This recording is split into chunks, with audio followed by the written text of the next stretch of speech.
जय हिंद एवरीवन। तो आज मैं आप लोगों को बताऊंगा कि how to write a tight story. Okay, सबसे पहले लेंथ 110 वर्ड्स कम से कम होने चाहिए उस स्टोरी में। लेंथ का आप लोग सोचोगे क्या मतलब बनता है, बट तुम्हें अपनी क्वालिटीज़ दिखानी है ना। So if you don't write anything, जितना कम लिखोगे उतनी कम क्वालिटीज़ दिखेंगी।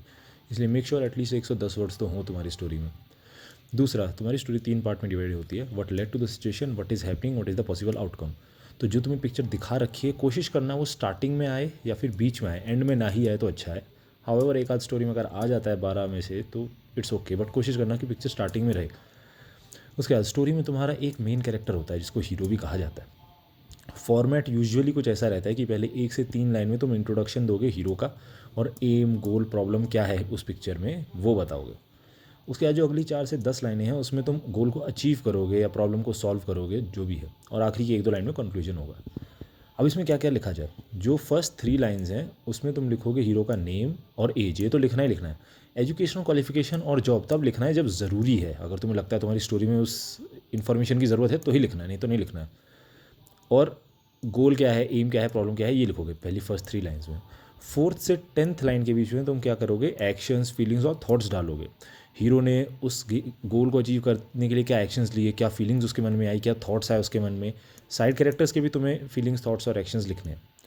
उसके बाद आखिरी 2 लाइन में, 11th-12th लाइन में तुम एंडिंग लिखोगे, रिजल्ट लिखोगे कि जो भी उसका गोल था वो अचीव हो गया तो फिर क्या हुआ। कोशिश करना है कि एग्जैजरेट नहीं करना है, एडजेक्टिव्स नहीं डालने हैं और अप्रिसिएशन नहीं देना है स्टोरी में। इसका मतलब ये है कि he was hard working, he was very brave और करेजियस, ये सब नहीं लिखना है। एडजेक्टिव्स कहीं यूज़ नहीं करने। It will be shown through your actions. Exaggeration का मतलब ये है कि तुम बहुत ज़्यादा ये नहीं कर देना कि हीरो को ओलंपिक चैंपियन बना दे रहे हो, आईएएस ऑफिसर बना दे रहे हो। नॉर्मल रखना है, ठीक है, जितना तुम्हें लगता है कि तुम्हारी हैसियत है उस हिसाब से, ऊपर नीचे थोड़ा बहुत। अप्रिसिएशन नहीं रखना है का मतलब ये नहीं कि हीरो ने कुछ काम कर दिया तो उसको रिवॉर्ड मिल गया, उसको सब थैंक्स कर रहे हैं, उसको प्राइज़ दे दिया, वो सब नहीं करना है। 7th पॉइंट है कि सेम पैटर्न अवॉइड करना है। ये जो फॉर्मेट बताया ये जनरल फॉर्मेट है। इसका मतलब ये नहीं है कि तुम हर स्टोरी पहले नाम लिखोगे फिर एज लिखोगे फिर ऐसे स्टार्ट करोगे। बी क्रिएटिव, थोड़ा बहुत ना ऊपर नीचे कर सकते हो तुम उस चीज़ को। ऐसा नहीं लिखना चाहिए कि तुम कोई रट के आ गए हो पैटर्न। 8th पॉइंट है कि अपने आप से रिलेट करो, अपनी लाइफ से रिलेट करो स्टोरी को जितना हो सके उतना। सी तुम स्टोरी क्यों लिख रहे हो, तुम वहाँ कोई टेस्ट देने तो जा नहीं रहे हो उसका, अपनी राइटिंग स्किल्स का, है ना। तुम कोई स्क्रिप्ट लिखने तो जा नहीं रहे हो, तुम अपनी पर्सनैलिटी दिखाने जा रहे हो ना। तो अपनी पर्सनैलिटी तभी तो दिखाओगे जब अपनी लाइफ से रिलेटेड स्टोरी लिखोगे।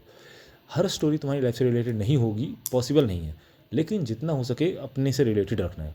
अगर तुम क्रिकेट खेलते हो और तुम्हें खाली ग्राउंड दिख रहा है तो उसमें तुम अगर फुटबॉल बना के आओगे तो फिर दिक्कत हो जाएगी ना। राइट, बाय लॉजिक क्रिकेट ही बनना चाहिए, बिकॉज तुमने लिखा क्रिकेट है, यू प्ले क्रिकेट, तो तुम्हारे दिमाग में आएगा भी वही। लास्ट पॉइंट ये है कि क्रिएटिव, इमेजिनेटिव और free. Be creative, be imaginative, be free. तुम्हारी स्टोरी है, तुम जो चाहे करो। तुम हिंदी में लिखो, तुम गाने की लाइन लिखो, तुम ड्राइंग बनाओ, तुम्हें जो करना है करो। It's your story, it's a test of your imagination. Do whatever you want, it will show your personality. तुम चाहो या ना चाहो, तुम रटी रटाई स्टोरी लिखो, तुम क्रिएटिव स्टोरी लिखो, तुम कुछ भी लिखो, तो वो तुम्हारी पर्सनैलिटी ही दिखाएगी। So it's completely up to you how you want to show yourself there. ठीक है, कोई वहाँ पे ऐसा कोई टेस्ट नहीं है जिसमें तुम कोई फिक्स फॉर्मेट पकड़ के रखो। लोग क्या करते हैं यूजुअली, इस फॉर्मेट में जकड़ के रख लेते हैं अपने आप को।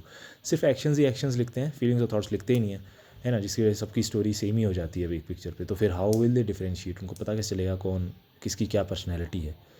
ठीक है, तो आपको अगर ऐसी और इन्फॉर्मेशन चाहिए एसएसबी के बारे में तो मेरे चैनल को फॉलो करें। And if you want personal 1-to-1 guidance तो डिस्क्रिप्शन में मैंने अपना कॉन्टैक्ट दे रखा है, you can contact me there. Jai Hind.